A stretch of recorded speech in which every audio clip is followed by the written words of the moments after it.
दुनिया की किसी भी पब्लिकेशन को आप पढ़ें तो आपको पता लगेगा कि जो आज भारतीय जनता पार्टी है इसकी राइज के पीछे रोल है आरएसएस का। लेकिन दुनिया की सबसे बड़ी पॉलिटिकल पार्टी जो अपने आप को दुनिया की सबसे बड़ी पार्टी अब स्टैब्लिश कर चुकी है, उसके बाद भी आखिर ऐसा क्यों होता है कि ये कहा जाता है कि बीजेपी की राइज के पीछे आरएसएस का काम है। और आरएसएस, राष्ट्रीय स्वयंसेवक संघ, जो खुद को एक पॉलिटिकल पार्टी नहीं मानती, उसका रोल पॉलिटिक्स में बीजेपी से भी बड़ा है। तो पहले समझते हैं इस खेल को। सबसे पहले जानिए बीजेपी क्या है। भारतीय जनता पार्टी की शुरुआत 1980s में होती है। 1984 में पहली बार अपना चुनाव लड़ते हैं और केवल 2 सीटें जीतते हैं। उसके बाद 1989 में 85 सीट जीतते हैं, 1991 में 120, 1998 में 182 सीट जीतते हैं। इनकी सरकार भी बनती है। और इससे पहले 1996 में भी 13 दिन की सरकार चलती है जहां अटल बिहारी वाजपेयी ही प्राइम मिनिस्टर होते हैं। फिर 1999 में जब बीजेपी 182 सीट जीतती है, उसके बाद 5 साल का पूरा टर्म कंप्लीट करने के बाद 2004 में ये इलेक्शन हारते हैं और फिर 2014 में दोबारा 282 सीट्स जीतकर बीजेपी पावर में आती है। लेकिन सवाल यह है कि इसके पीछे आरएसएस का क्या रोल है और क्यों 1984 में जो पार्टी केवल 2 सीटें जीत पाई, वो अगले 10 से 12 सालों के अंदर ही इतनी पावरफुल हो गई, इतनी शक्तिशाली हो गई कि उसने 1998 के बाद एक फुल टर्म तक रूल किया। 1999 का इलेक्शन, जिसके बाद पूरे 5 साल तक इंडिया में गवर्नमेंट चलाने में कामयाब रही बीजेपी। इतनी बड़ी ताकत कैसे केवल 20 सालों के अंदर बीजेपी बन गई? तो इसके पीछे कारण यह है कि बीजेपी पार्टी तो 1980s में बनी थी, 1984 में पहली बार इलेक्शन लड़ रही थी, लेकिन इसकी कहानी बहुत पहले से शुरू होती है। बीजेपी के पीछे हमेशा एक बड़ा हाथ रहा है आरएसएस का। देखिए, किसी भी देश में अगर पॉलिटिक्स में आपको बड़ा नाम कमाना है, बड़ी पावर चाहिए, तो आपको एक कैडर बेस्ड पार्टी बनना पड़ता है। कैडर बेस्ड पार्टी वो होती है जिनका खुद का एक सोशो पॉलिटिकल कैडर होता है, जो केवल वोटिंग के टाइम ही साथ नहीं आते। पॉलिटिकल पार्टी इलेक्शन के टाइम में 5 साल में आती है, वोट मांगती है, लेकिन एक असली पॉलिटिकल पार्टी वही होती है, लॉन्ग टर्म तक वही सस्टेन कर पाती है, जो कि लोगों से सालों भर जुड़ी रहे। भारतीय कांग्रेस पार्टी, कम्युनिस्ट पार्टी कुछ ऐसी पार्टी है जहां कार्ड कैरिंग मेंबर्स होते हैं। आप उसकी मेंबरशिप लेते हैं, ऑर्गेनाइजेशन का पार्ट बनते हैं, केवल पॉलिटिकल पार्टी का पार्ट नहीं बनते। तो बीजेपी के पास कभी कैडर उतना बड़ा रहा ही नहीं। इनका मुख्य कैडर आता है आरएसएस से, राष्ट्रीय सेवक स्वयंसेवक संघ से।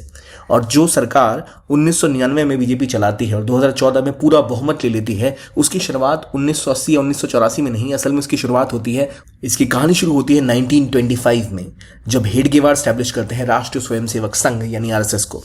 और उसके बाद से ही हिंदू कॉज के लिए आगे बढ़ने वाली इस ग्रुप का नाम होता है राष्ट्रीय Swayamsevak Sangh, in short RSS, जिसके ऊपर आज़ादी के बाद बैन भी लगा, क्योंकि महात्मा गांधी के किलर नाथूराम गोडसे के तार भी कहीं आरएसएस से जुड़ते दिखे। वल्लभ भाई पटेल ने आरएसएस को बैन कर दिया था। कुछ समय बाद ये बैन हटाया गया और उसके बाद से राष्ट्रीय स्वयंसेवक संघ ने अपने आप को पॉलिटिक्स से दूर कर लिया।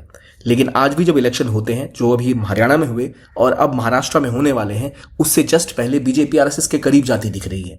हरियाणा में बीजेपी की जीत के पीछे आरएसएस का बड़ा रोल दिखाया जाता है, क्योंकि जो उनके कैडर मेंबर्स होते हैं वो शाखाओं के द्वारा, भारत में 6000 से भी ज़्यादा शाखाएं हैं, हजारों स्कूल्स हैं जो आरएसएस की विद्या भारती रन करती है, जिनके थ्रू वो शिक्षा पहुंचाते हैं। ट्राइबल एरियाज हो या फिर अर्बन एरियाज, रूरल एरियाज हो या फिर पहाड़ी इलाके, हर जगह आरएसएस के स्कूल्स ऑपरेट करते हैं। ये एक पॉलिटिकल पार्टी से आगे बढ़कर एक सोशल कल्चरल पार्टी है, एक सोशल कल्चरल ऑर्गेनाइजेशन है, जहां बच्चों को शिक्षा दी जाती है, खास तौर पे हिंदू कल्चर या हिंदू इतिहास के बारे में, और एक इंडियन या हिंदू कल्चर को पुश करने की कोशिश की जाती है। जो बच्चे वहां से पढ़ते हैं या जो एरियाज उनके टच में आते हैं, उन लोगों को वो काफ़ी आसानी से कन्विंस कर सकते हैं कि वो उस पॉलिटिकल पार्टी को वोट दें जिसके वो समर्थन में है, जो उनकी आइडियोलॉजी को आगे लेके जाए। और जैसे कम्युनिस्ट आइडियोलॉजी को पुश करने के लिए सीपीआई अपने मेंबर्स को एनरोल करती है, उनको मेंबर्स बनाती है कॉलेजेस में, स्कूल्स में, ठीक उसी तरह कांग्रेस और बीजेपी भी अपने कैडर्स बनाती है। लेकिन आरएसएस 1925 पे शुरू होने के बाद लगातार अपने आप को इवॉल्व करती रही। हालांकि कुछ समय के लिए उसे बैन भी झेलना पड़ा, उसके बाद वो प्रत्यक्ष राजनीति से दूर हो गई। जैसे कम्युनिस्ट पार्टी सीधा खुद इलेक्शन लड़ती, कांग्रेस की खुद की अपनी प्रोविंशियल प्रांतीय मेंबरशिप होती है। अगर हम बात करें एबीवीपी, अखिल भारतीय विद्यार्थी परिषद की, या नेशनल स्टूडेंट यूनियन की, तो ये सारी सीधा बीजेपी और आरएसएस, बीजेपी और कांग्रेस से जुड़े हुए हैं। लेकिन आरएसएस का ऐसा नहीं है। आरएसएस असल में अपने आप को एक ऑर्गेनाइजेशन की तरह रन करती है, जो अब सोशो इकोनॉमिक और कल्चरल एस्पेक्ट पर फोकस करती है। कैडर बेस्ड पार्टी में कम्युनिस्ट पार्टी और कांग्रेस दोनों के मेंबर्स आपको जमीन पे दिखेंगे। लेकिन पिछले कुछ सालों में ये जहां पिछड़े वहीं आरएसएस ने आगे जाकर स्कूलों के थ्रू, कल्चरल प्रोग्राम के थ्रू, रिलीजियस प्रोग्राम्स के थ्रू और कई सारे शिविर लगाकर लगातार शाखाओं द्वारा पार्क्स में और ट्रेनिंग कैंप जहां पर लोग एक्सरसाइज करते हैं या फिर मुफ्त दवा, मुफ्त इलाज या स्कूलिंग कैंपेन के थ्रू लोगों के बीच अपनी पकड़ बनानी जारी रखी। और 1985 में जब बीजेपी यानी भारतीय जनता पार्टी स्टैब्लिश होती है तो हिंदू कॉज को आगे ले जाने के लिए, हिंदुत्व के पॉइंट को आगे ले जाने के लिए आरएसएस बीजेपी को पीछे से सपोर्ट करना स्टार्ट करती है।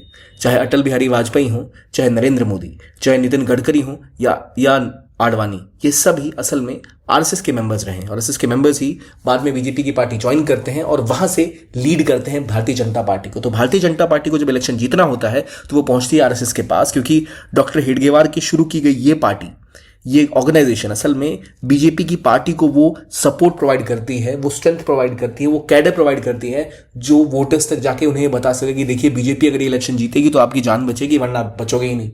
अगर ये पार्टी जीत गई तो आपके हित में काम करेगी। आपकी कुछ एक आइडियोलॉजी ये रही है कि खतरा, भाई आपको खतरा है बाहर से, बीजेपी आएगी तो देश को स्ट्रांग बनाएगी, वो आरएसएस के विचारों को आगे लेके जाएगी। इस तरह आरएसएस अपनी व्यू के थ्रू नेशन बिल्डिंग करने के लिए जिस पॉलिटिकल पार्टी को सपोर्ट करना चाहिए उसको आगे बढ़ाती है और इसीलिए वोटर्स को कन्विंस करने में कामयाब रहती है। जबकि कम्युनिस्ट पार्टी जहां अपनी आइडियोलॉजी को पुश करती है, कांग्रेस अपनी आइडियोलॉजी को पुश करती है। पिछले 20 से 25 सालों में जहां हमने देखा है कांग्रेस थोड़ी कमजोर हुई है और कम्युनिस्ट पार्टी अपनी विचारधारा को लेकर लोगों को कन्विंस करने में बिल्कुल नाकामयाब होती दिख रही है। केरला को छोड़ दिया जाए तो भारत के हर एक राज्य से कम्युनिस्ट पार्टी का लगभग सफाया हो चुका है, कम्युनिस्ट आइडियोलॉजी साइडलाइन हो चुकी है। वहीं दूसरी तरफ अब स्ट्रगल मुख्य रूप से कांग्रेस और कांग्रेस की सोशलिस्ट विचारधारा और बीजेपी और उसके पीछे आरएसएस की हिंदुत्ववादी वाली विचारधारा के बीच में एक कॉन्फ्लिक्ट देखा जा रहा है। इनमें जिसको कन्विंस कर पाता है वो उसी पार्टी को वोट करता है।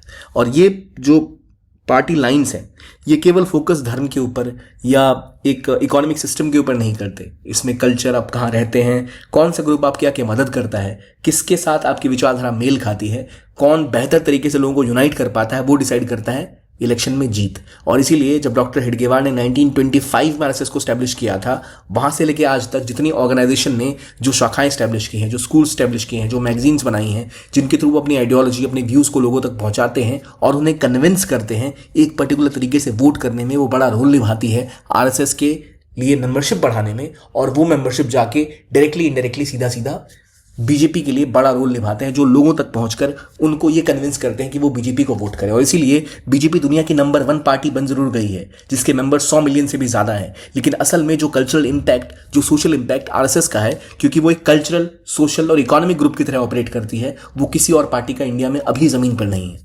लगातार 2014 के बाद से जो बीजेपी का रूल रहा है उसके अंदर हमने देखा है कि आरएसएस ने अपने आप को और स्ट्रांगली पुश किया है। और ये इस तरह हुआ है कि उन्होंने अपने इंस्टीट्यूशंस को काफी स्ट्रांगली पुश किया है, फेवर किया है। राष्ट्रीय स्वयंसेवक संघ के कई मेंबर्स कभी शादियां नहीं करते और लगातार अलग अलग ग्रुप्स के साथ कोऑर्डिनेट करके, जिसमें बजरंग दल या विश्व हिंदू परिषद या हिंदू स्वयंसेवक संघ जैसे ग्रुप्स जो डायरेक्टली या इनडायरेक्टली आरएसएस से मिलते जुलते रहते हैं, वो इसके लिए एक बड़ा रोल प्ले करते हैं, जो इनडायरेक्टली आरएसएस से जुड़े होते हैं लेकिन आरएसएस की आइडियोलॉजी को आगे बढ़ाते हैं। आरएसएस ने खासतौर पर किताबों के थ्रू, मैगजीन्स के थ्रू, लिटरेरी सोर्सेज के थ्रू अपनी विचारधारा को आगे रखा है।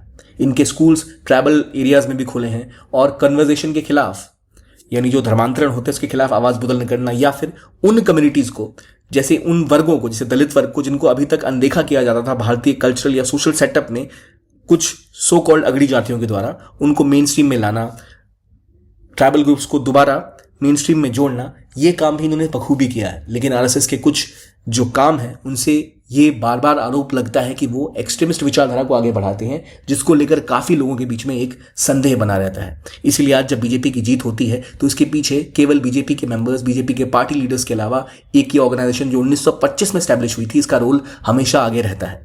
ये एक बेसिक सी कहानी है आरएसएस की, जिसमें हमने डिटेल में डिस्कस नहीं किया है कि बीजेपी आरएसएस किस तरह राइज करती है। लेकिन 1925 के बाद से ही, पहले जनसंघ और फिर बीजेपी को सपोर्ट करने से, उसके इतिहास में जाना जहां भारतीय स्ट्रगल में पहले इन लोगों ने रोल निभाया एज फ्रीडम स्ट्रगल में, एज फ्रीडम फाइटर्स का, और उसके बाद वो सपोर्ट नहीं कर रहे थे क्विट इंडिया मूवमेंट को, या वो उनका सपोर्ट नहीं था कई ऐसी ऑर्गेनाइजेशंस का जो कि डायरेक्टली कांग्रेस के साथ काम नहीं करना चाहते थे। लेकिन इसके बावजूद आजादी के समय इनका रोल और महात्मा गांधी की किलिंग के पीछे आरएसएस से जुड़े हुए तार आरएसएस को कमजोर जरूर करते हैं। और 1948 हो, 1950 हो, 1960 हो, या इस बीच में हुए जितने इलेक्शंस हुए हैं उन सब में आरएसएस कभी जीत नहीं पाई, या उनके साथ जुड़े हुए मेंबर्स को उतने वोट नहीं मिले क्योंकि वो लोगों को कन्विंस नहीं कर पाई।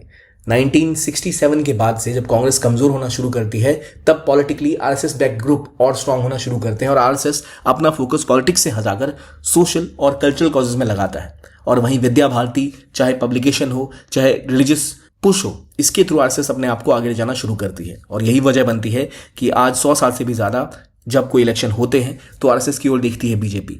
महाराष्ट्र के असेंबली इलेक्शन से पहले भी स्पेशल 65 कैंपेन रन किया गया है, जहां ये जो उनके विरोध में कोई अपोजिशन पार्टी है बीजेपी के, उसके खिलाफ आरएसएस ने अपना सजग रहो कैंपेन स्टार्ट किया है, जहां इनके जो कर सेवक हैं, जो इनके शाखाओं में लोग आते हैं, वो लोगों तक पहुंचकर 1-to-1 कैंपेन करते हैं बीजेपी के पक्ष में।